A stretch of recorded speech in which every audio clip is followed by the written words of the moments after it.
तो हेलो नमस्कार मेरे प्रिय छात्र छात्राओं, आप सभी को मेरे क्लास में हार्दिक स्वागत है। तैयारी को मजबूत कीजिए और हमारे साथ जुड़िए। देखिए आज का क्लास होने वाला है जो कि बहुत ही इम्पोर्टेंट क्लास है। आज हम लोग बायोलॉजी का मतलब लाइन बाय लाइन चैप्टर से हम लोग ऑब्जेक्टिव कवर करेंगे। और याद रखिएगा कि जो भी विद्यार्थी इस ऑब्जेक्टिव प्रश्नों को देख कर जाता है उसका एक भी प्रश्न छूटने वाला नहीं है। तो ईमानदारी से ध्यानपूर्वक आप इस वीडियो को देखिए, आपका टोटल ऑब्जेक्टिव रिवीजन हो जाएगा। तो बिना देर के इस क्लास को हम लोग स्टार्ट करते हैं और सभी ऑब्जेक्टिव क्वेश्चन को हम लोग क्या करते हैं, रिवीजन करते हैं। तो आइए शुरुआत करते हैं। पहला हम लोग का बायोलॉजी का चैप्टर है जैव प्रक्रम। केमिस्ट्री आपका बायोलॉजी है, जैव प्रक्रम क्लास 10वां की शुरुआत। देखिए पहला क्वेश्चन आपको दिया है, अमीबा अपना भोजन कैसे पकड़ता है। तब आप अमीबा अपना भोजन कैसे पकड़ता है तो याद रखिएगा, कूटपाद द्वारा, कूटपाद द्वारा, ठीक है ना। अगला क्वेश्चन आपसे पूछा जाएगा कि प्रकाश संश्लेषण होता है, तो प्रकाश संश्लेषण सभी लोग जानते हैं कब में होता है, दिन में कि रात में। तो याद रखिएगा दिन में। कब होता है, दिन में।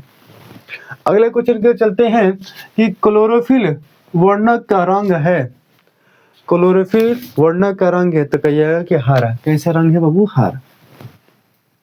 अगला क्वेश्चन है स्वपोषी पोषण के लिए आवश्यक है, यानी स्वपोषी पोषण जब होता है तो उसके लिए क्या आवश्यक है। तो याद रखिएगा कार्बन डाइऑक्साइड, क्लोरोफिल और सूर्य के प्रकाश, ये सारी चीजें क्या आवश्यक है। कवक में पोषण की कौन सी विधि है, तो कवक में पोषण की याद रखिएगा मृत जीवी। ये बाबू बार बार पूछा जाता है, कौन सी विधि है, मृत जीवी। अगला क्वेश्चन है प्रकाश संश्लेषण के लिए आवश्यक नहीं है, तो प्रकाश संश्लेषण के लिए देखिए 4 गो ऑप्शन देगा। तो प्रकाश संश्लेषण के आवश्यक नहीं है तो क्या है, ऑक्सीजन। क्या है, ऑक्सीजन। अगला क्वेश्चन कर चलते हैं कि पौधे किस प्रकार के पोषण करते हैं। तो याद रखिएगा कि पौधे किस प्रकार के पोषण करते हैं, तो अपना स्वपोषी पोषण करते हैं। कैसे करते हैं, स्वपोषी, स्वपोषी। तो अब याद रखिएगा ये क्वेश्चन को आप लोग रिवीजन करते रहिए, वीडियो छोड़ के भागिएगा तो बहुत प्रॉब्लम हो सकती है आपको। आप देखिए भले वीडियो का क्वालिटी जैसा भी हो, लेकिन जो भी क्वेश्चन आपको बताया जा रहा है बहुत इंपॉर्टेंट क्वेश्चन बनेगा। और निश्चित रूप से यदि आप जितना वीडियो ये देख लेंगे, देख के चले जाएंगे, आपका निश्चित रूप से आपका कंप्लीट हो जाएगा।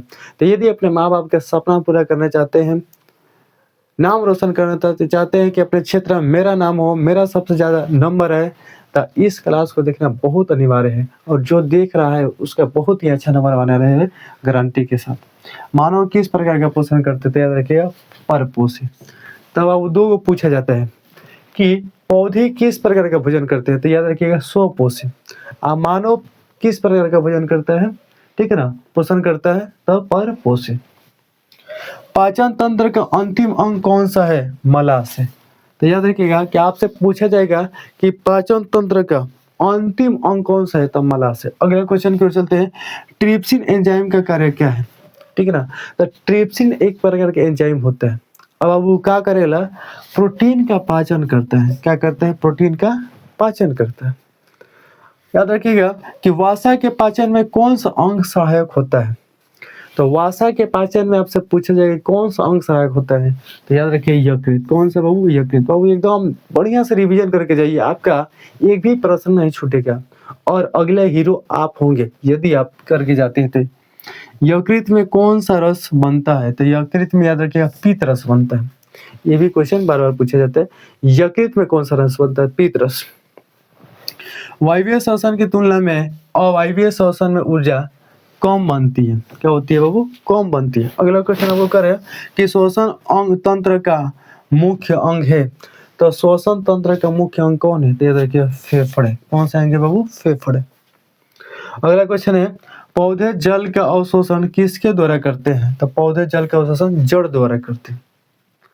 इसके बाद से हम लोग अगला क्वेश्चन देखेंगे कुछ देरी में।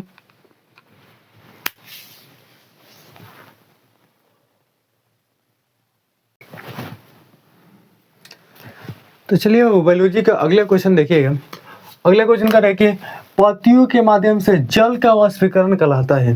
तो पत्तियों के माध्यम से जो जल का वाष्पीकरण होता है उसे बोलते हैं वाष्पोत्सर्जन। क्या बोलते हैं, वाष्पोत्सर्जन। अगला क्वेश्चन देखिएगा, मानव में श्वसन अंग कौन सा है, तो मानव में श्वसन अंग आपको बोला जाएगा तो कहिएगा फेफड़े। क्या है बाबू, फेफड़े। चलिए नेक्स्ट क्वेश्चन, वायवीय श्वसन में क्या आवश्यक है? तो वायवीय श्वसन में याद रखिएगा ऑक्सीजन की आवश्यक है। क्या है? ऑक्सीजन। चलिए अगला क्वेश्चन कर चलते हैं, पत्तियों के छोटे छोटे छिद्र कहलाते हैं। तो बाबू देखिएगा, पत्तियों में जो छोटे छोटे छिद्र होते हैं उसे रंध्र बोलते हैं। क्या बोलते हैं? रंध्र। अगला क्वेश्चन देखिएगा कि रक्त के थाका जमाने में कौन सहायक है? यानी रक्त का थाका जमाने में यानी रोकने में कौन सहायक होता है? तो याद रखिएगा प्लेटलेट्स। क्या है? प्लेटलेट्स। अगला क्वेश्चन कर चलते हैं, पेप्सिन एंजाइम का कार्य क्या है? तब बाबू पेप्सिन एंजाइम का कार्य क्या है? तो क्या? प्रोटीन का पाचन करना। क्या है बाबू? प्रोटीन का पाचन करना। ठीक है ना। अगला क्वेश्चन है, श्वसन के दौरान कौन सी गैस बाहर निकलती है? तो जब श्वसन होता है तो उसके बाद से कौन सी गैस बाहर निकलती है? तो याद रखिए कार्बन डाइऑक्साइड। ठीक है ना। क्या निकलती है? Carbon dioxide. हृदय से रक्त किसके द्वारा बाहर जाता है? ठीक है ना। हृदय से रक्त किसके द्वारा बाहर जाता है? जो हमारा हार्ट होता है तो उसे जो रक्त है, ठीक है ना, तो बाहर किसके द्वारा जाते हैं? तो याद रखिएगा धमनी के द्वारा। किसे? धमनी। अगला क्वेश्चन क्या देखिएगा, मानव में उत्सर्जन तंत्र का प्रमुख अंग कौन है? तो मानव में उत्सर्जन तंत्र के प्रमुख अंग याद रखिएगा गुर्दा। क्या है बाबू? गुर्दा। अगला क्वेश्चन को चलते हैं, जीवन के आवश्यक प्रक्रियाओं में कौन सी शामिल है? तो जीवन के आवश्यक प्रक्रिया में कौन सी शामिल है? तो याद रखिएगा पोषण, श्वसन तथा परिवहन। ठीक है ना। क्या है? पोषण, श्वसन तथा परिवहन। अगला क्वेश्चन देखिएगा, हृदय से फेफड़े तक रक्त कौन ले जाता है? तो हमारा जो हृदय है तो हृदय से फेफड़े तक रक्त कौन ले जाता है? तो याद रखिएगा फुसफुस धमनी। कौन ले जाता है? फुसफुस धमनी। रक्त का तरल भाग कहलाता है। तो याद रखिए रक्त का तरल भाग जो होता है वही क्या कहलाते हैं? प्लाज्मा कहलाते हैं। क्या कहलाते हैं वो? प्लाज्मा।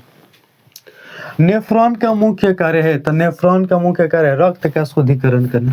यानी नेफ्रॉन होता है उसका मुख्य कार्य होता है और रक्त का शुद्धिकरण करना। अगला क्वेश्चन, पौधे में जल का परिवहन किसके द्वारा होता है? तो पौधे में जल का परिवहन जाइलम द्वारा होता है। किसके द्वारा बाबू? जाइलम द्वारा। पौधे में गैसों का आदान प्रदान कहाँ से होता है? तो पौधों में गैसों का आदान प्रदान फ्लोएम के द्वारा होता है। किसके द्वारा? फ्लोएम को। तो बाबू ये जितना क्वेश्चन है आपका रिवीजन कर लीजिए, आपको निश्चित रूप से आने वाला है। इसके बाद कोई वीडियो देखने की जरूरत आपको नहीं पड़ेगी।